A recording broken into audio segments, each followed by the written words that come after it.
Welcome to Mindset Matters, where we polish the diamond of your mind into a jewel that lets your soul shine.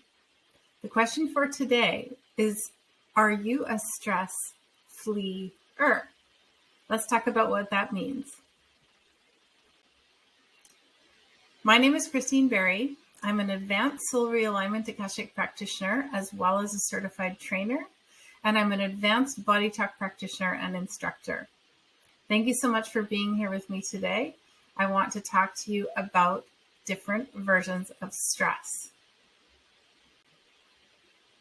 First of all, I wanted to remind you, if you haven't watched any of my other episodes on this subject, that we have two general nervous system states. The sympathetic, that promotes protection and creates constriction, and the parasympathetic, which promotes restoration and creates expansion. Now, we can only be in one operational state at any given moment in time. We can jump back and forth fairly quickly, but just know that each state can be experienced physically, mentally, and/or emotionally. And as a side note, most versions of the sympathetic nervous system state are actually life-diminishing in nature. There's very few reasons for us to need to be in the sympathetic nervous system state. And yet, because of our lifestyle and our choices, and the busy world that we live in, we are often being pulled into the sympathetic state. So it's up to us to actually figure out what it means to be in the parasympathetic and find ways to do that. So let's look at a sympathetic nervous system state that you may be familiar with.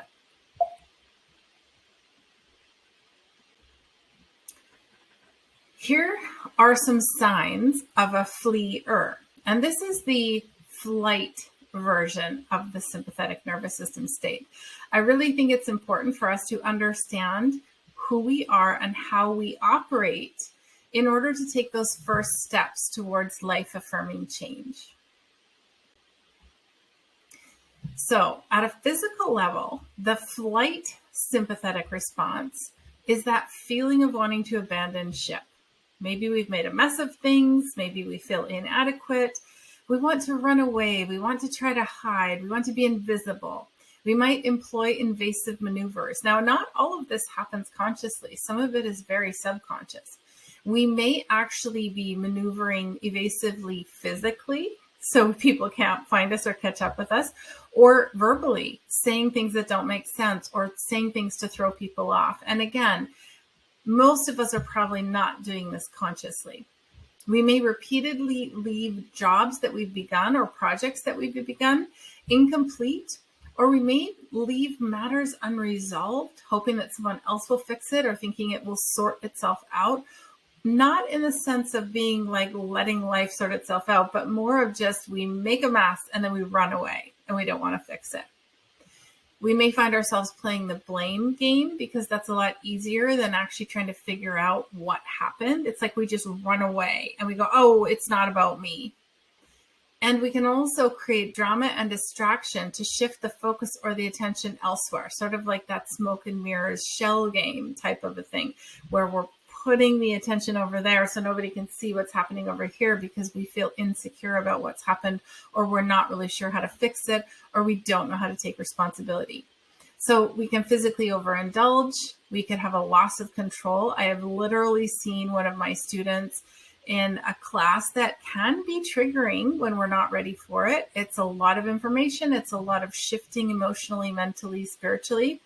I have seen a student just once in 10, 12 years literally run out of class and run for blocks before they realized what was happening. Completely lost control of their ability to respond.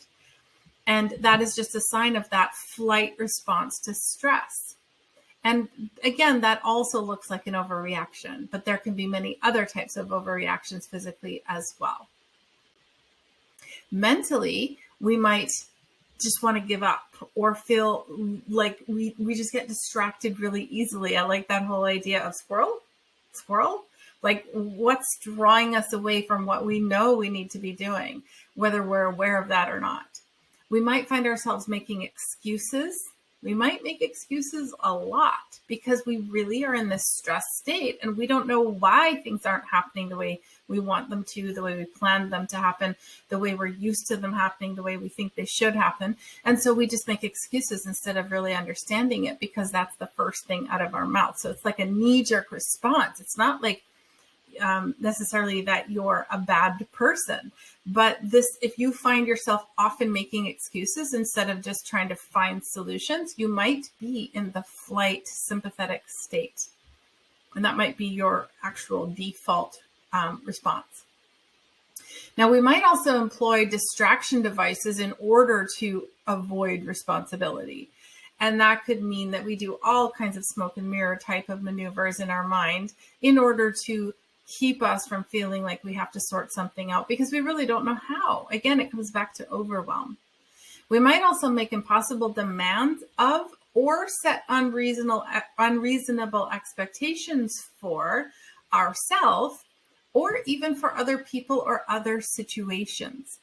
We might find ourselves blaming external factors or people when situations don't go well or as we had planned them to. And we may find ourselves having these irrational thoughts. Now, we may not think that we're thinking irrationally, but if we look back, we might be able to actually go, oh, that wasn't very reasonable. But another way to tell is if other people behave as though we are acting or thinking irrationally. It's sometimes a good gauge for us if many people that we care about feel or comment about that in relation to us and the way we respond. And it's really worth our while to stop and think, maybe I have a default where I kind of blank out and I run away, whether I run away mentally, physically, or as we're going to talk about, emotionally. So emotionally, we might just want to be like, I'm out of here. We have those feelings of fear or overwhelm and we just bolt. We're not feeling like we're good enough.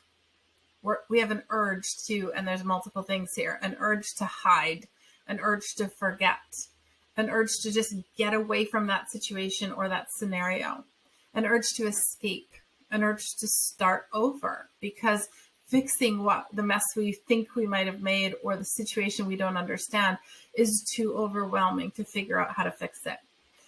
And we might be having that urge to avoid being visible. So really finding ourselves hiding in the shadows, lurking in the background, trying to stay out of the limelight, when really all of us do want to be acknowledged and have some version of attention. And yet we do everything to avoid it because we are in that sympathetic flight state. We might feel inadequate or unworthy because of all of these factors. We could even engage in escapism habits, right? We spend more time on our computer or on phone lines or doing things non-personally so that we don't have to engage with people and feel that sense of failure or disconnection. But we may also go even further than that and be constantly in video games or virtual realities or TV, things like this. Even a good book, right? Getting out of the norm by escaping into a book. Not that any of those things on their own might be negative, but if we are defaulting to them instead of dealing with what's going on and addressing our stress, if they are a way to assuage our stress, then this is the flight response. We might also find ourselves becoming very self-indulgent, getting, sort of that self-pity or feeling like the world is against us, things like this. We can have a lack of realistic self-reflection. And so not being able to sit back and actually very critically think about what has occurred and figure out a solution so that it doesn't have to keep happening. And unfortunately, this can, really get us into a cycle of more unworthiness and inadequacy because we just keep making messes and we feel less and less valuable and we feel less and less productive. We feel like we're giving less and we're engaging in a less creative and fulfilling way, which is not necessary if we can understand this and do something about it. And then finally, one of the other factors that's good to know is we can have a distorted sense of self-blame. So we might even go the other way and say, oh, it's all my fault, as opposed to blaming other people. And neither of those is healthy. It's really about finding productive solutions. But there always is a better way. And we each hold the power to stop our cycles of stress. So we must pause, know that we deserve peace so that we can actually make the time and the space for changes to happen, assess what's going on for us so we understand our stress, and then being able to engage in long-term solutions. Ultimately, we want to cultivate the parasympathetic. So the bottom line is, I'll say this over and over again, the body and mind only reverse stress when we are in the parasympathetic nervous system state. So if we choose solutions, they should be the kind that activate the state of growth, healing, digestion, rest, refreshment, renewal, rebuilding, recharging, everything that contributes to peace in our lives. I do not believe we're made to be broken. And I say this every time. If there's one thing you take away from anything that I will tell you on any of my videos, my lessons, my blogs, anything that you read or see from me, we are not made to be broken. We deserve a healthy life. But the only way to really cultivate that is to realize our patterns, realize they do not define us, and then we can confidently make changes. There are so many solutions available to us. We really do know that doing what we've always done will render the same results. So taking new, relevant, aligned action is the best way to ensure new desired results. So I invite you to either use my list of solutions, borrow from mine, or create your own so that you can choose peace today for yourself. Parasympathetic activities that I can vouch for are Cortices brain balancing. The link is below.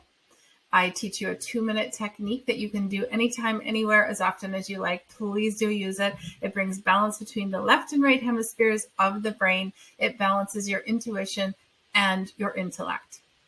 Breathing deliberately in any manner. There are so many ways to breathe. I teach it in some of my courses. You can Google it. There's lots of things.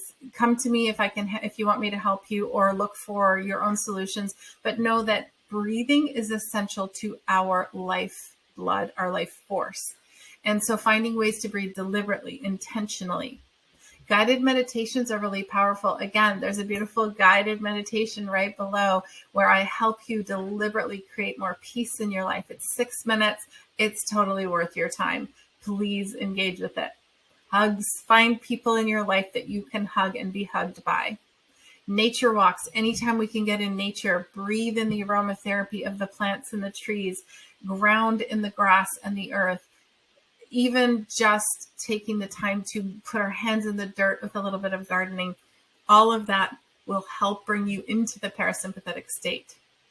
BodyTalk sessions are one of the most powerful, long-lasting ways to get you into the parasympathetic state. During a session, you come into that state immediately. But also, the sessions help to undo the patterns that have been sitting there for a long time in your life that prompt you into the sympathetic. So it's actually a short-term and a long-term solution. And then, of course, I have lots of different things that I offer, but one of my favorite things for creating parasympathetic energy is my Creating Peace series. Stay tuned for when that's released publicly in the next short while. Thank you so much for spending time with me today. My name is Christine Berry. Please visit me at thegoodenergyhub.com, and I hope you'll choose peace today.